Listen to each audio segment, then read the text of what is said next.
Welcome to back my YouTube channel. Hi guys, कैसे हैं आप सब। आप सभी को गणेश चतुर्थी की बहुत बहुत शुभकामनाएं एवं बधाइयाँ। तो कौन कौन गणेश उत्सव मना रहा है। मैंने तो अपने घर में गणेश जी स्थापित किए हैं। आप में से कौन कौन गणेश जी लेके आया है अपने घर पे। दोस्तों, क्या आप जानते हैं कि गणेश उत्सव क्यों मनाया जाता है। गणेश उत्सव महाराष्ट्र का एक बहुत ही प्रसिद्ध त्यौहार है। महाराष्ट्रियन लोग गणेश जी को ज़्यादा मानते हैं और वो तो मानते ही हैं, उनके मानने के कारण यह प्रसिद्ध होता चला गया और पूरे देश में इसे गणेश जी के त्यौहार को काफ़ी धूमधाम से मनाया जाने लगा।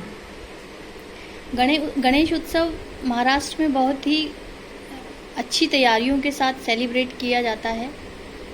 गणेश उत्सव की शुरुआत दोस्तों 19 सितंबर से हो चुकी है और 28 सितंबर को अनंत चतुर्दशी मनाई जाएगी। इन 10 दिनों के अंदर सभी लोग जो गणेश जी को दिल से मानते हैं, उनकी प्रार्थना करते हैं, इन 10 दिनों के अंदर वो गणेश जी को अच्छे से मनाएंगे, खिलाएंगे, पिलाएंगे और उनकी पूजा अर्चना विधिवत रूप से करेंगे।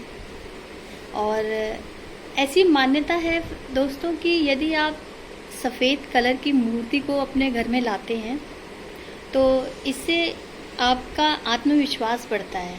वैसे तो बाज़ार में तरह तरह की मूर्तियाँ, रंग बिरंगी, लाल, पीली, सभी तरह की मूर्तियाँ मिलती हैं, लेकिन यदि इसमें से हम सिर्फ सफ़ेद रंग को चुनते हैं तो यह हमारे आत्मविश्वास को बढ़ाता है।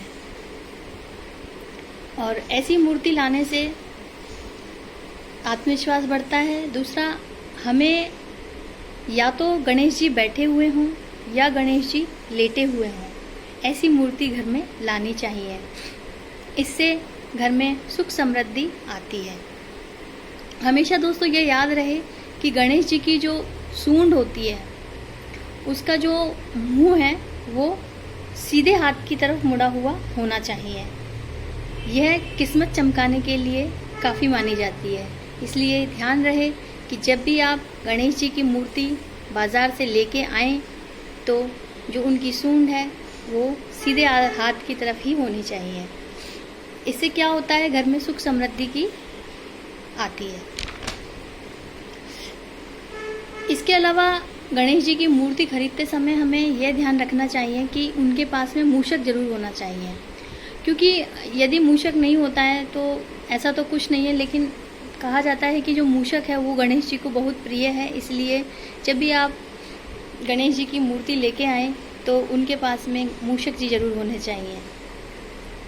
इसके अलावा जब आप उनका पूजा अर्चना करें और उनका भोग बनाएं तो उसमें यदि हो सके तो मोदक ज़रूर बनाएं, क्योंकि भगवान गणेश जी को मोदक बहुत ज़्यादा प्रिय है और बूंदी का लड्डू तो उन्हें प्रिय है ही, क्योंकि इससे घर में यदि आप मोदक का भोग लगाते हैं तो इससे घर में आपके किसी भी चीज़ की कमी नहीं रहेगी। तो मैंने आपको यही समझाया।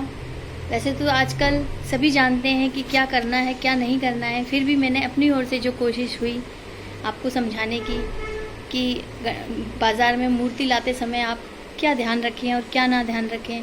बस मेरा इस वीडियो को बनाने का यही उद्देश्य था। और आप इन 10 दिनों में गणेश जी की खूब पूजा कीजिए, खूब अर्चना कीजिए, उन्हें खूब मनाइए।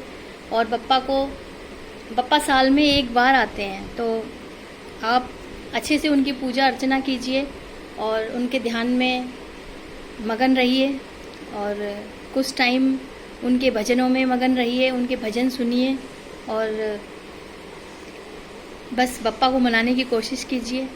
बप्पा मान गए तो सब मान गए, क्योंकि हमारे सनातन धर्म में प्रथम पूजा गणेश जी महाराज की ही की जाती है। ऐसा कहा जाता है कि यदि प्रथम इन्हें नहीं पूजा जाता है तो वो पूजा पूरी नहीं मानी जाती है। इसीलिए हम जब रोज़ पूजा करते हैं, शुरू करते हैं अपने मंदिर में पूजा पाठ, तो सर्वप्रथम हमें गणेश जी की पूजा करनी होती है।